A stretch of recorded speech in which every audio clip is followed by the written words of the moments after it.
Today we're going to talk about a French theorist named Jacques Lacan, or if you really want to sound smart, you'll refer to it as Lacanian theory. Now, because he's French and because it's French theory, this can get very, very deep, but we're going to keep it light, or what I like to call Lacan light. So Lacan is interested in identity.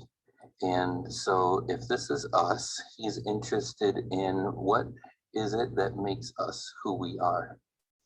So one way that we can go about this is to think about this question. How do you know what your name is?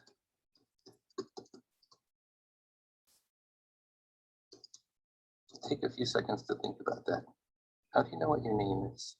Or another question might be, how do you know if you're good looking, or smart, or funny? If I can spell funny. Or nice. How do you know these things? And essentially, what Lacan says is we know these things based on the reactions of others.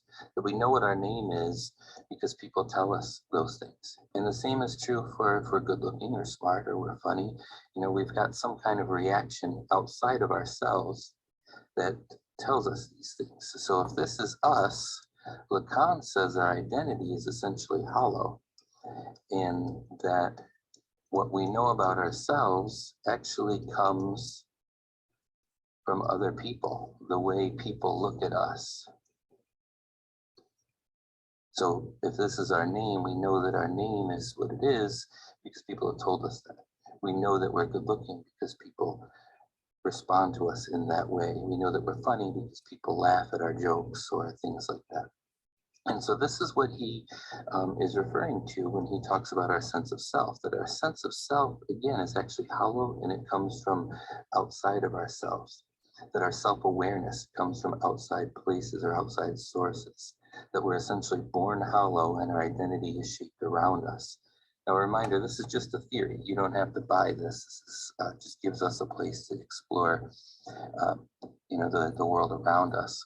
But it gets a little more complicated than that because it's not necessarily how people see us, but how we see them seeing us. So how we are seeing these things. So the green lines here are how we see people reacting to us. And this is what he refers to as the gaze. And so you might consider, as we move forward in the semester, or maybe even reflecting back across the semester, you might consider how the characters, or even other entities, what we know about them is shaped by outside things. How do the characters create their own identity based on other things, outside themselves?